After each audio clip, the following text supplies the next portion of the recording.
So what is Har Ghar Solar? The government has launched a scheme called as Pradhan Mantri Suryodaya Yojana.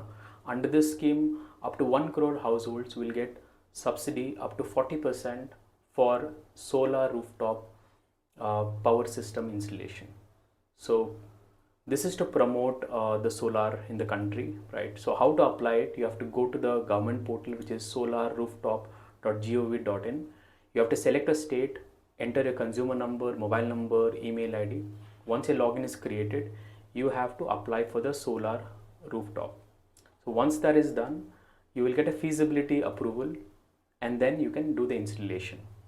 So after that, you have to apply for a net meter, and then you'll also have to apply for a commissioning certificate. Once you get the commissioning certificate, you have to enter your banking details, and after that, within 30 days, you should get the subsidy, which is up to 40% of the amount that you have spent in your bank account.